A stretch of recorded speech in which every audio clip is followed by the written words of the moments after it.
की बात नहीं है। आप अकेले प्रार्थना करते हैं, आप अकेले वचन पढ़ते हैं, ये घमंड की बात नहीं है। प्रभु चाहता है कि आप जबरदस्ती अपने पति को उठाएं। उठिए जी, प्रार्थना करेंगे। अरे मेरे को सोने दे, तेरे को करना है तो कर, बड़ा भक्तिन बन रही है, बोलने दो, लेकिन फिर उठाए। उठिए जी, प्रार्थना करेंगे।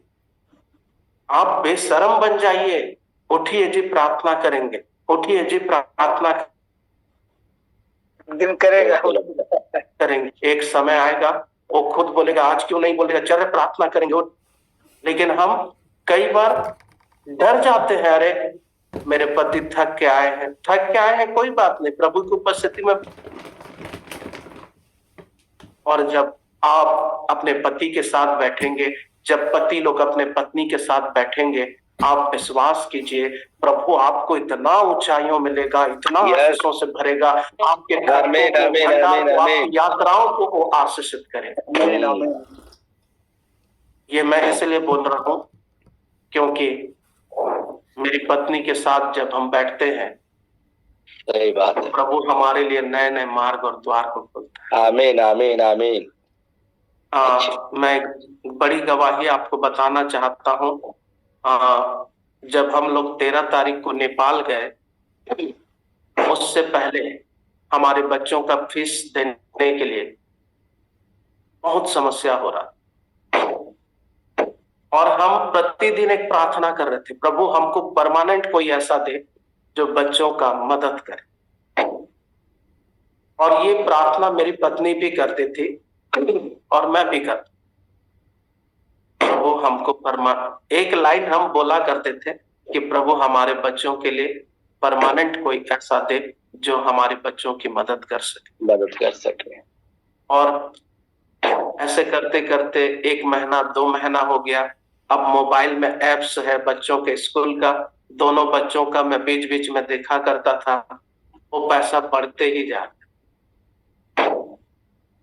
और समझ में नहीं आ रहा है कैसे हम उनको उनके फीस को दें। और प्रभु का धन्यवाद हो, छोटा मोटा स्कूल में नहीं पढ़ रहे।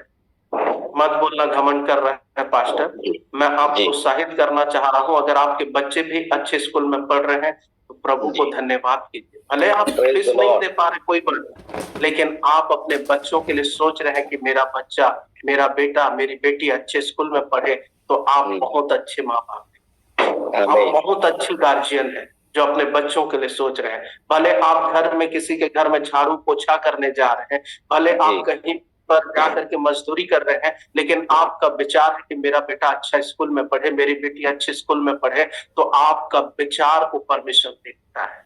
आपको टेंशन लेने की जरूरत नहीं है, आपने कदम बढ़ा दिया है तो प्रभु आपकी सारी जरूरतों को पूरा करेगा। बस विश्वास कीजिए और आगे बढ़िए। और ऐसा होते होते 2 महीना 3 महीना हो गया और अमाउंट बढ़ते गया। और आपको मैं बताना चाहता हूं, एक व्यक्ति से प्रभु ने हमको मिलाया, उसको हमने कभी भी नहीं देखा था। उस व्यक्ति को मिलाने के पीछे एक पास्टर का हाथ था। अंबिकापुर में एक पास्टर जी आए और वो वहां पर कुछ दिन रहे और उनका ट्रांसफर रांची हो गया। और रांची हो जाने के बाद वो अंबिकापुर के पास्टर ने कहा कि पास्टर जी आप तो रांची में रहते हैं, थोड़ा सा पास्टर जी का मदद करना घर वगैरह ढूंढने के लिए। और फिर फोन से ही बात हो रहा था, घर भी देख रहे थे, लेकिन हमारे देखने से पहले ही वो शिफ्ट हो गए।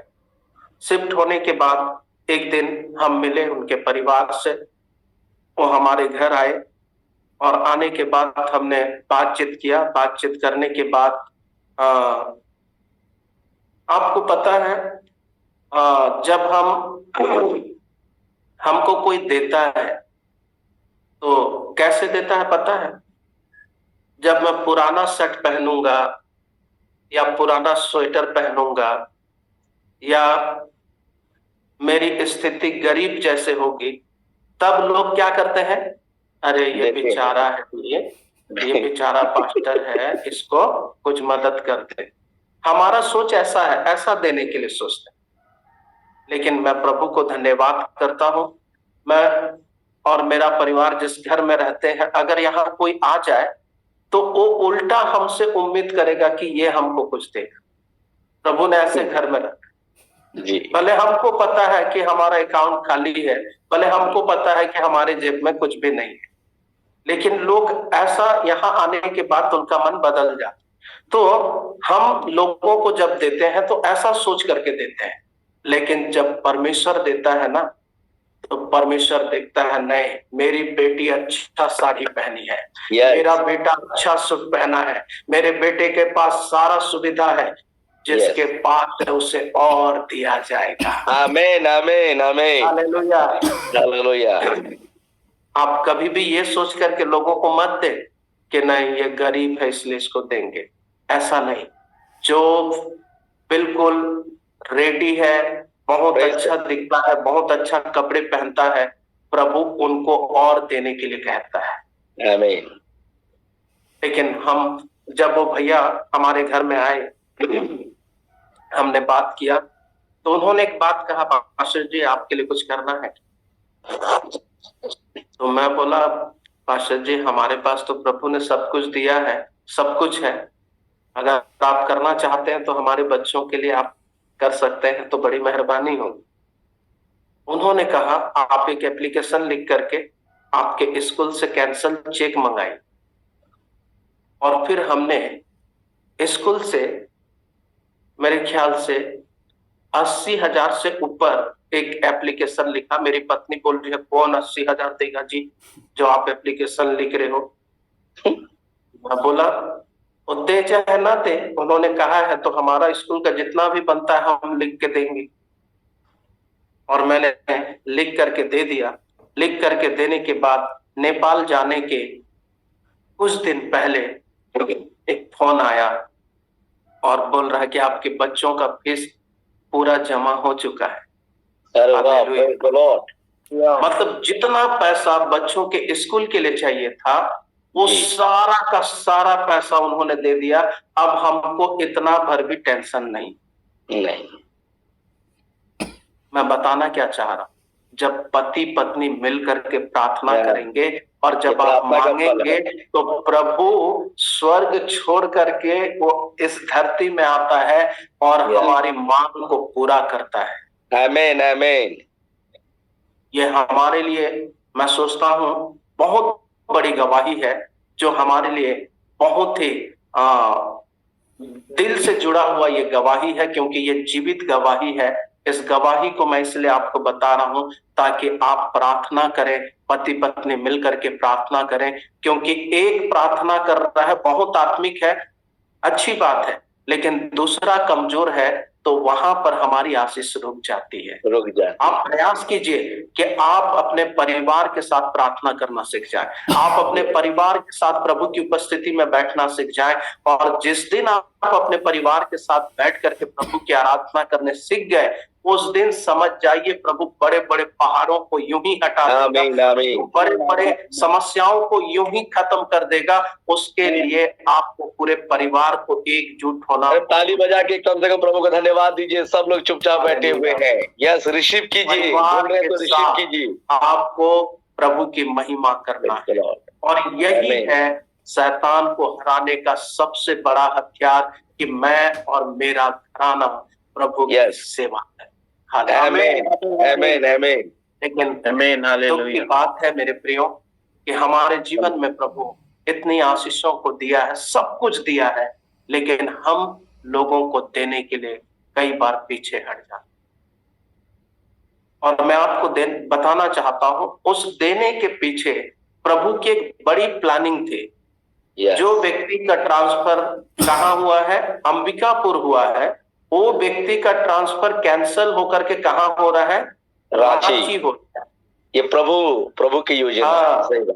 ये क्या है? इधर कोई प्रार्थना कर रहा है कि प्रभु एक ऐसा व्यक्ति को भेज।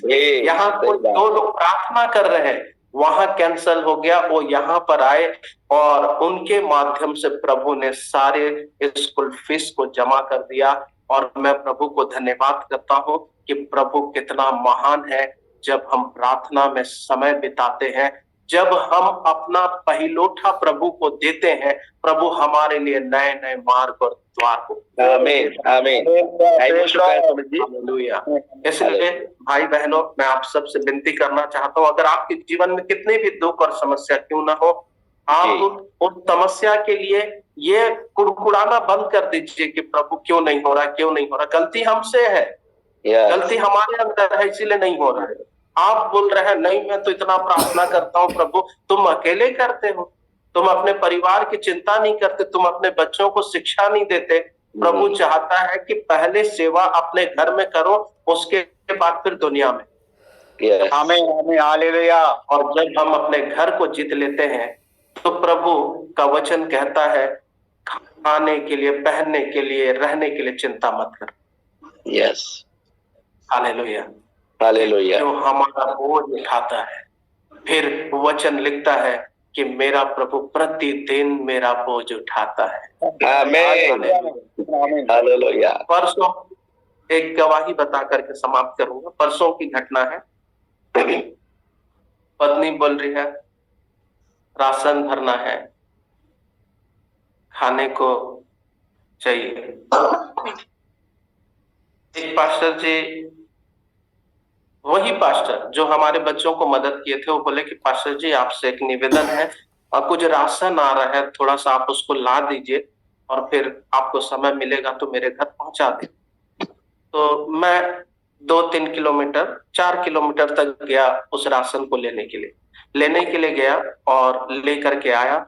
लाने के बाद फिर हमारी बात हुई, मैं बोला पास्टर जी दोपहर में मैं फ्री हो जाऊंगा, मैं ला दूंगा।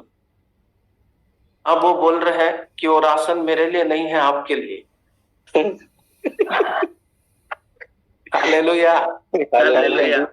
बोल रहे हैं ये क्या हो, और वो भी ऐसा नहीं, 2 पैकेट 5-5 किलो का आटा है, 1 पैकेट चावल का बोरी है, 4 पैकेट चाय पत्ती है, हल्दी है, मिर्चा है, दाल कई प्रकार का है, साबुन है, कोलगेट है, उस सब कुछ उसमें पैक है।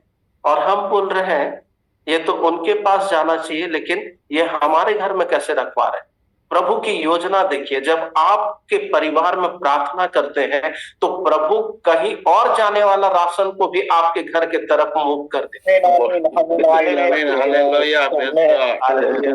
और वो राशन हमारे लिए नहीं था, वो राशन किसी और के लिए था, लेकिन प्रभु ने ऐसा काम किया कि वो राशन हमारे घर में ही रह गया। और फिर एक अच्छी आदत ये भी है मेरा, हमारे परिवार का, कि जब कभी भी कोई चीज हमको मिलता है तो हम प्रयास करते हैं कि उससे हम कुछ लोगों को मदद कर सकें। आमीन। और हमने उसी में से कुछ ऐसे भाइयों को मदद किया, और तब हमको बहुत अच्छा लगता है। कोई कुछ देता है तो दूसरों को दे करके देखिए, प्रभु फिर हमको देता है। आमीन आमीन आमीन। खाली होने नहीं देता, फिर हमको भरता है। इसलिए जो है तो उसे स्टोर करके मत रखें, बल्कि इस दिसंबर के माह में एक लिस्ट बना लें कि मैं किसको दूं, इस बार मैं किस बेटा को दूं, इस बार मैं किस बेटी को दूं, इस बार मैं किस परिवार को एक साड़ी दूं तो वो बेटी के चेहरे में स्माइल आ जाए। इस वर्ष मैं किस बेटा को कुछ दूं तो वो मेरे लिए परमानेंट दुआ करे। आप एक बार करके देखिए, प्रभु आपके खतों को, आपके घर परिवार को हमेशा आशीषित करता है। आमीन आमीन हालेलुया। आज हमने दूसरी बात सीखा कि हम अपना पहिलोठा, हम अपना घर का पहला फल किसको दें? परमेश्वर।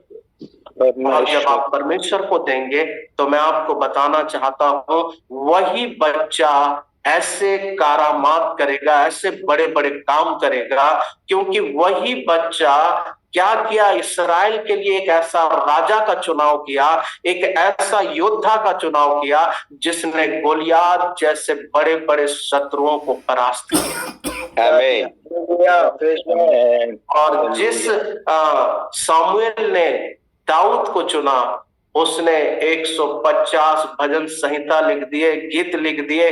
उसमें सबसे प्यारा गीत जो मुझे लगता है, यहोवा चरवाहा मेरा, मुझे कुछ घटी न होगी, हरी हरी चराइयों में वो मुझे चराता है। कई बार मैं इस गीत को गाता हूँ तो मेरी पत्नी बोलती है, यही पुराना गीत क्यों गाते हो जी? ये गीत तो मेरे दिल से जुड़ा है, ये गीत मेरे दिल से जुड़ा है। और मैं आपसे कहना चाहता हूँ, आप इस गीत को गाइए, प्रभु आपको बहुत आशीष देगा। क्योंकि इसमें दाऊद इस बात का ऐलान कर रहा है कि मेरा यहोवा मेरा स्वामी है, मेरा चरवाहा है, मुझे किस बात की घटी? घटी तुम्हें होगी, घटी तुमको होगी, लेकिन मेरा चरवाहा जब तक मेरे साथ है, मुझे कोई घटी नहीं होगी। बहुत आशीषित गीत है, आप गाइए, प्रभु की महिमा कीजिए। तो हमने प्रभु की उपस्थिति में इस बात को सीखा है कि हम अपना पहिलौठा प्रभु को दें। अगर कोई किसी के कोख को प्रभु खोलने जा रहा है तो आज मन्नत मांगे कि प्रभु मैं इस संतान को आपके राज्य के लिए देता हूँ। आप उनको प्रभु के बारे में सिखाइए। और दूसरी बात, अपने परिवार के साथ अपने पति को थोड़ा परेशान कीजिए कि उठिए जी, उठिए, थोड़ा सा प्रार्थना करेंगे, उठिए जी, थोड़ा सा हम दुआ करेंगे, उठिए जी, थोड़ा सा बाइबल पढ़ेंगे। आप उनसे बात कीजिए। प्रभु देखिए कुछ दिनों के बाद आपके जीवन में जो बिगड़ा हुआ काम है उसको बना देगा, और जो काम अभी तक आपको नामुमकिन लग रहा है उस काम को प्रभु चुटकियों में ठीक कर देगा। ये विश्वास के साथ आज आप यहाँ से विदा होइए। परमेश्वर इन वचनों के द्वारा हम सबों को आशीष दे। फिर से प्रभु के दास दिनेश पास्टर का बहुत बहुत धन्यवाद। और मैं बताना चाहता हूँ, आपके साथ जुड़कर मुझे बहुत घमंड होता है। बहुत सारे ग्रुप में जुड़ता हूँ, लेकिन आप लोगों के साथ जुड़ करके मुझे बहुत अच्छा लगता है। और मैं लोगों को बताता भी हूँ कि आप उस ग्रुप में जुड़िए, वहां पर आपको जीवित लोग मिलेंगे, आप उनके साथ संगति कीजिए। प्रभु के दास को, हमारे भाई दिनेश को बहुत से आशीष दे। और जितने भी प्रभु के दास भक्त जुड़े हैं, आप सबका भी मैं धन्यवाद करता हूँ। और सभी भाई बहनों को प्रभु बहुत से आशीष दे आपके जीवन के लिए। ये 2024 जो आखिरी है, प्रभु बड़े बड़े गवाहियों को खड़ा करे और आप अच्छे से इसको विदा करें, और आने वाले साल को बड़े प्यार से ग्रहण करें, ताकि हम आने वाले सालों में कभी भी ना कहें कि मेरा काम